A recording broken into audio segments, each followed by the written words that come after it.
नमस्कार दोस्तों, आज हम आपको भगवान शिव की महिमा के बारे में प्रसिद्ध केदारनाथ ज्योतिर्लिंग की कथा सुनाने जा रहे हैं। दोस्तों, अगर यह पावन कथा पसंद आए तो लाइक, शेयर और कमेंट जरूर करें और हमारे चैनल को सब्सक्राइब करें। केदारनाथ महादेव के विषय में कई कथाएं हैं। स्कंद पुराण में लिखा है कि एक बार केदार क्षेत्र के विषय में जब पार्वती जी ने शिव से पूछा तब भगवान शिव ने उन्हें बताया कि केदार क्षेत्र उन्हें अत्यंत प्रिय है। वे यहाँ सदा अपने गणों के साथ निवास करते हैं। इस क्षेत्र में वे तब से रहते हैं जब उन्होंने सृष्टि की रचना के लिए ब्रह्मा का रूप धारण किया था। स्कंद पुराण में इस स्थान की महिमा का एक वर्णन यह भी मिलता है कि एक बहेलिया था जिसे हिरण का मांस खाना अत्यंत प्रिय था। एक बार यह शिकार की तलाश में केदार क्षेत्र में आ गया। पूरे दिन भटकने के बाद भी उसे शिकार नहीं मिला। संध्या के समय नारद मुनि इस क्षेत्र में आए तो दूर से बहेलिया उन्हें हिरण समझकर उन पर वाण चलाने के लिए तैयार हुआ।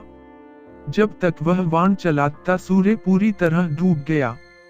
चारों तरफ अंधेरा हो चुका था। अंधेरा होने पर उसने देखा कि एक सर्प मेंढक को निगल रहा है। मृत होने के बाद मेंढक शिव रूप में परिवर्तित हो गया और शिव गणों के साथ शिवलोक जा रहा है। इस अद्भुत दृश्य को देखकर बहेलिया हैरान रह गया। इसी समय नारद मुनि ब्राह्मण वेश में बहेलिया के समक्ष उपस्थित हुए। बहेलिया ने नारद मुनि से इन अद्भुत दृश्यों के विषय में पूछा। नारद मुनि ने उसे समझाया कि यह अत्यंत पवित्र क्षेत्र है।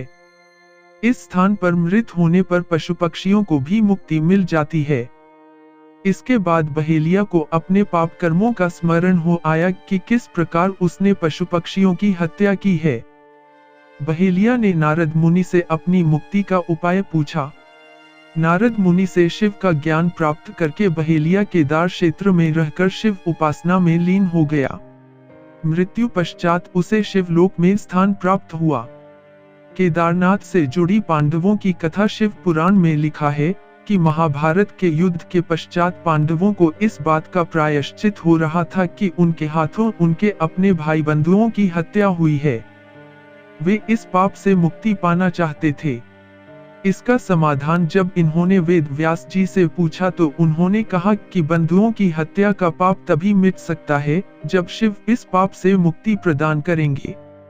शिव पांडवों से अप्रसन्न थे। पांडव जब विश्वनाथ के दर्शन के लिए काशी पहुंचे तब वे वहां शंकर प्रत्यक्ष प्रकट नहीं हुए। शिव को ढूंढते हुए तब पांचों पांडव केदारनाथ पहुंच गए। पांडवों को आया देखकर शिव ने भैंस का रूप धारण कर लिया और भैंसों के झुंड में शामिल हो गए और समस्त भैंसों के साथ एक गुफा में जाने लगे। शिव की पहचान करने के लिए भीम गुफा के मुख के पास पैर फैलाकर खड़े हो गए। सभी भैंस उनके पैर के बीच से होकर निकलने लगे, लेकिन भैंस बने शिव ने पैर के बीच से जाना स्वीकार नहीं किया। इससे पांडवों ने शिव को पहचान लिया। इसके बाद शिव वहां भूमि में विलीन होने लगे। तब भैंस बने भगवान शंकर को भीम ने पीठ की तरफ से पकड़ लिया। भगवान शंकर पांडवों की भक्ति एवं दृढ़ निश्चय को देखकर प्रकट हुए तथा उन्हें पापों से मुक्त कर दिया। इस स्थान पर आज भी द्रौपदी के साथ पांचों पांडवों की पूजा होती है। यहाँ शिव की पूजा भैंस के पृष्ठ भाग के रूप में तभी से चली आ रही है।